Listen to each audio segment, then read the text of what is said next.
The Silent Invasion. For 3 millennia, the Viridian Collective had carved their legacy across the stars, leaving behind a trail of subjugated worlds and extinguished civilizations. They were not conquerors in the traditional sense.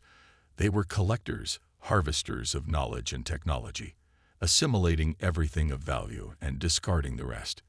Their ships moved like liquid metal through space, adapting to any environment, any attack, any defense. Their neural networks could process strategies faster than most species could form thoughts, and their singular directive never wavered: expand, assimilate, perfect.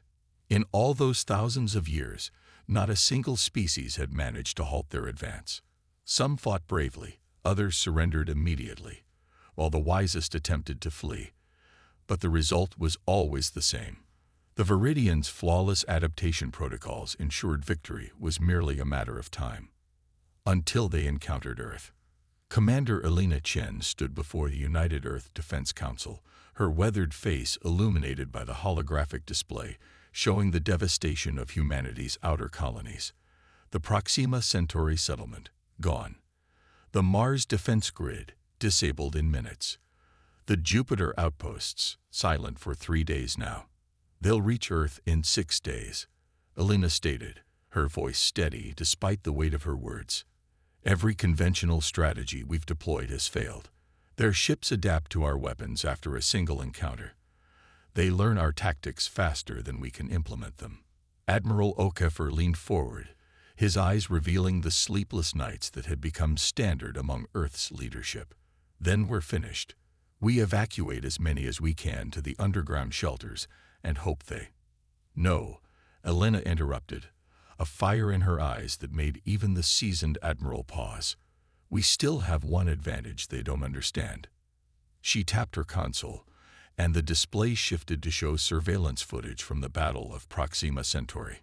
The Viridian ships moved with mathematical precision, their formations flawless, their responses instantaneous, until a damaged human frigate performed what could only be described as a suicidal maneuver, ramming itself through the command vessel's shields. Look at their response, Elena said, freezing the frame. A 3.7-second delay. They didn't predict this. They couldn't believe a species would sacrifice themselves knowingly. She cycled through more footage, soldiers refusing to retreat despite overwhelming odds, civilian ships drawing fire to allow military vessels to regroup, a single pilot flying manually through an asteroid field when all navigation systems failed. The Viridians have conquered species with superior technology, superior numbers, even superior intelligence, Elena continued. But they've never encountered anything like humanity's unpredictability. Our illogical decisions, our willingness to sacrifice for abstract concepts, our ability to function in chaos. For the first time in days, a flicker of hope appeared in the council chamber. So what do you propose, Commander? President Alvarez asked, her voice carrying the burden of 8 billion lives. Elena's response was simple. We stop trying to outthink them. We become unpredictable. The plan was both brilliant and desperate. Instead of coordinating Earth's remaining forces into a unified defense, Elena proposed fragmenting their command structure. Each battle group would operate independently, with minimal communication, using pre-digital technologies and making decisions based on incomplete information. Some would use obsolete tactics from centuries of human warfare. Others would implement strategies so reckless they bordered on madness. The Viridians' greatest strength is their neural network's ability to process and adapt to patterns, Elena explained as engineers retrofitted Earth's most advanced vessels with analog controls. So we give them no patterns to adapt to.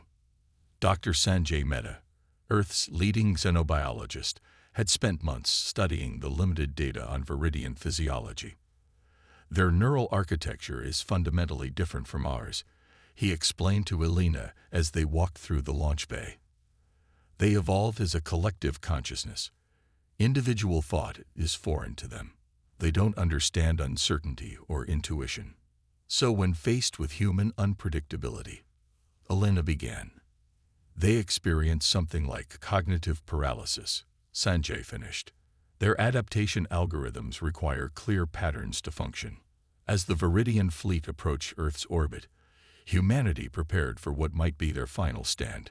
Conventional wisdom would have concentrated their forces at strategic points, defense platforms, major cities, power grids.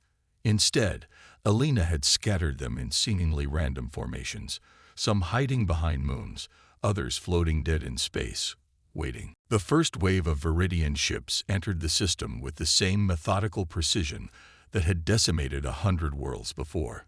Their sensors scanned for Earth's defenses, expecting the logical response: a coordinated counterattack focusing on protecting vital infrastructure. Instead, they found chaos. A squadron of fighters launched from behind Europa, their transponders broadcasting in ancient Morse code. 3 battle cruisers emerged from Earth's atmosphere at impossible angles, their hulls glowing red from the heat of re-entry. An abandoned space station suddenly powered up, broadcasting music, not orders or coordinates, but a symphony by Beethoven. For 5.2 seconds, the Viridian fleet held position, their neural network struggling to process the illogical input. And that's when Alina gave the order: all units, execute Operation Pandemonium. What followed defied every principle of military strategy. Some human ships charged directly at the enemy without shields. Others performed elaborate evasive maneuvers when nothing was pursuing them. Communications channels filled with nonsensical chatter, false coordinates, and even jokes.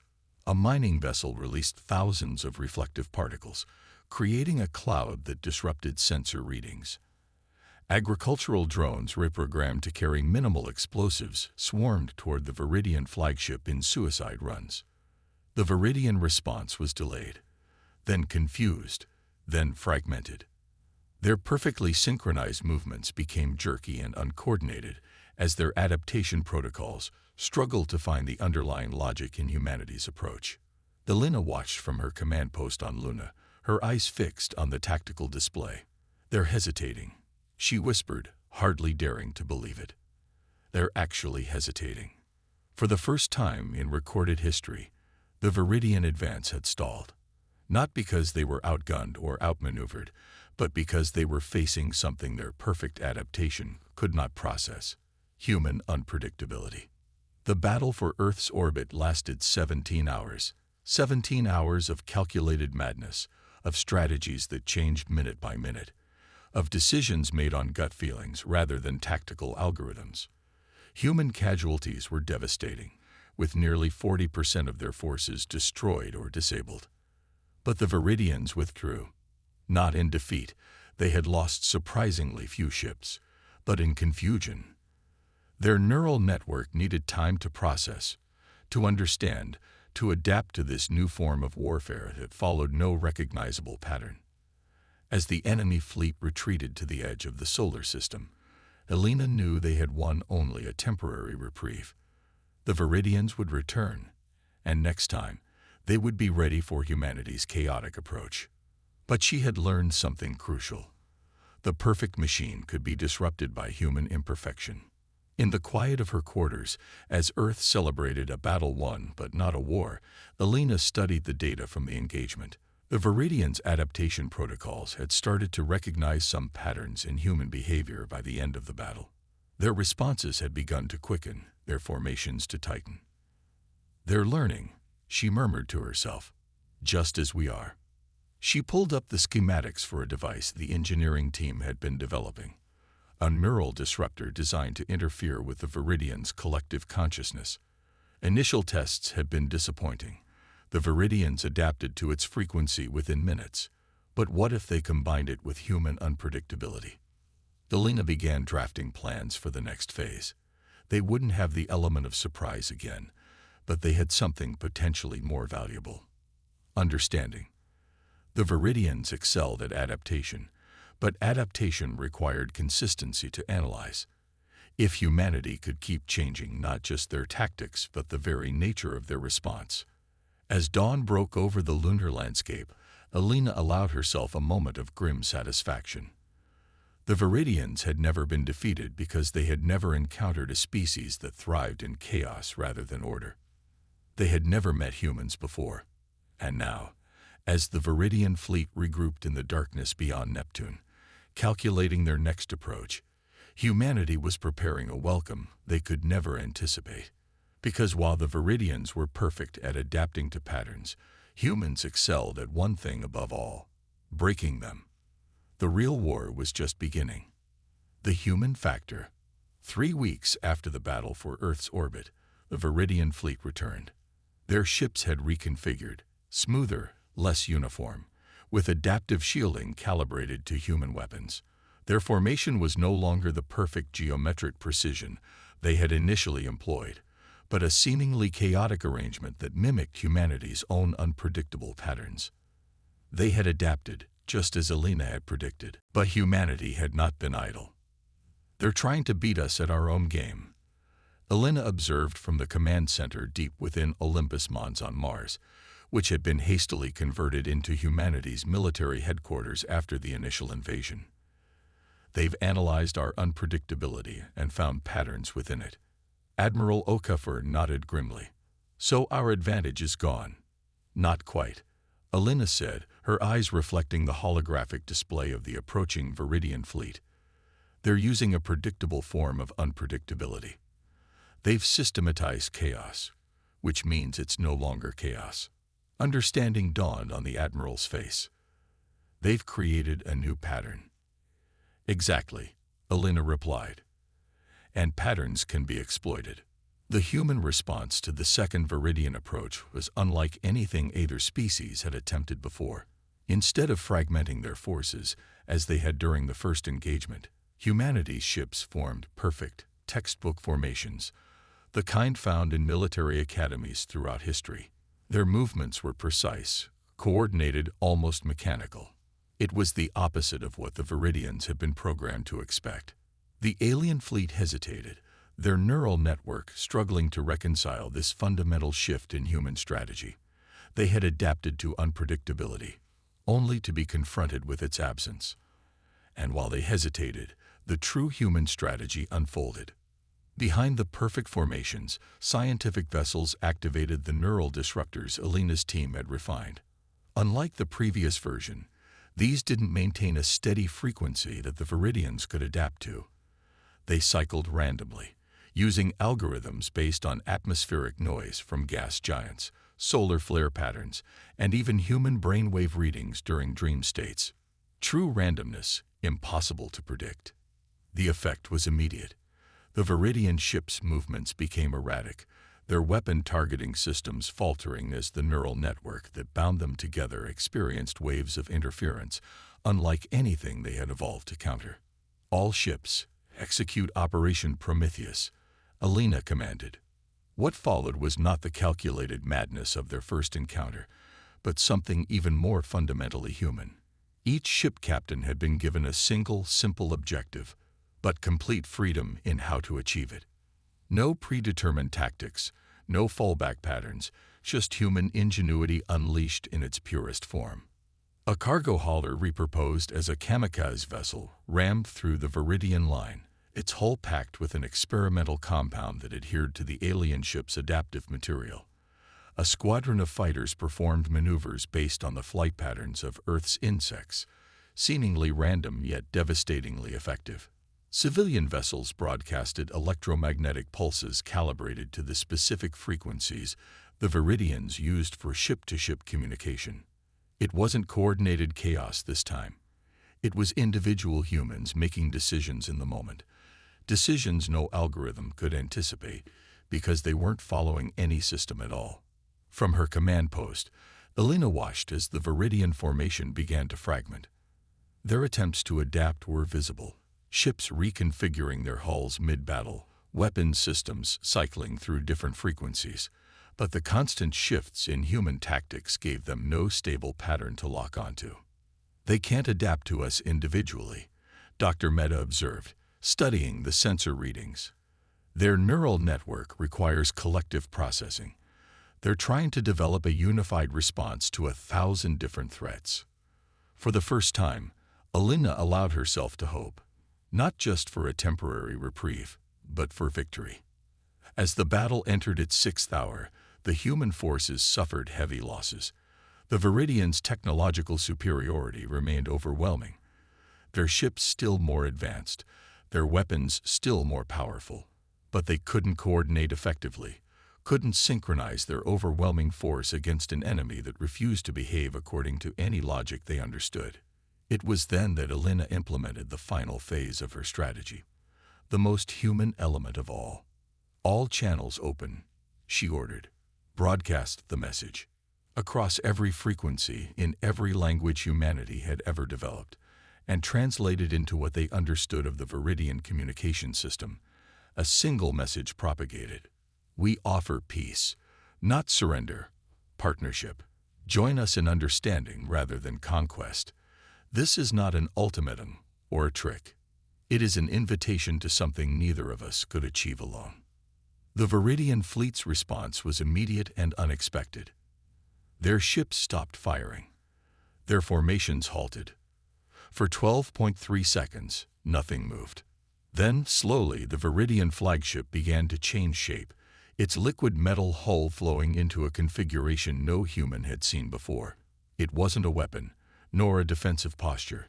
It was a signal. "They're responding," Dr. Mehta whispered, his instruments analyzing the reconfiguration.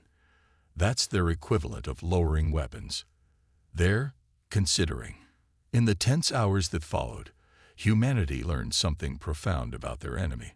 The Viridians weren't conquerors by nature. They were assimilators. Their 3-millennium expansion had been driven by a single evolutionary imperative: to perfect their collective by incorporating the strengths of other species. They didn't destroy out of malice, but out of efficiency. Resistance was met with elimination not out of cruelty, but because it impeded their primary function. And now they had encountered something they couldn't simply assimilate or eliminate: a species whose strength lay in its very resistance to assimilation, whose power came from individual unpredictability rather than collective efficiency. The first communication between human and Viridian leadership occurred 13 hours after the ceasefire.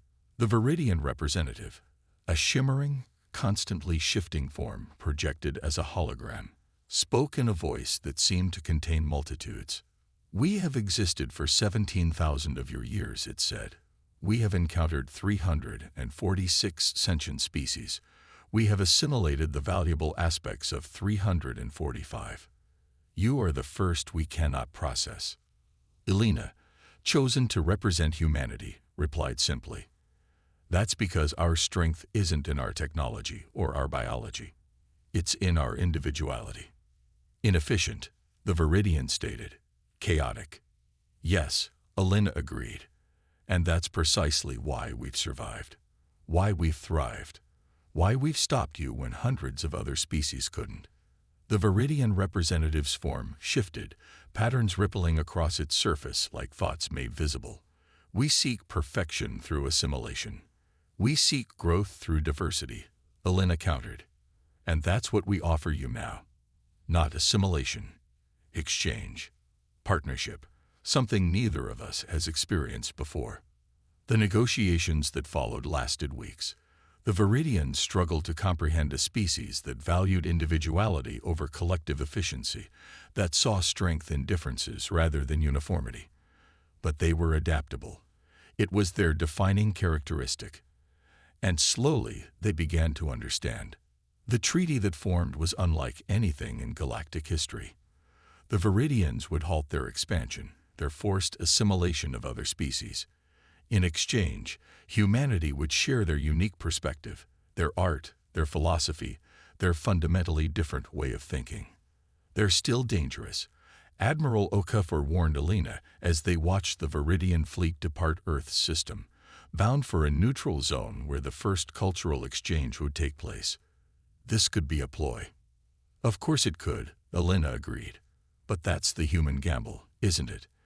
Taking risks when the potential reward outweighs the danger." 6 months later, the first reports from the exchange zone arrived.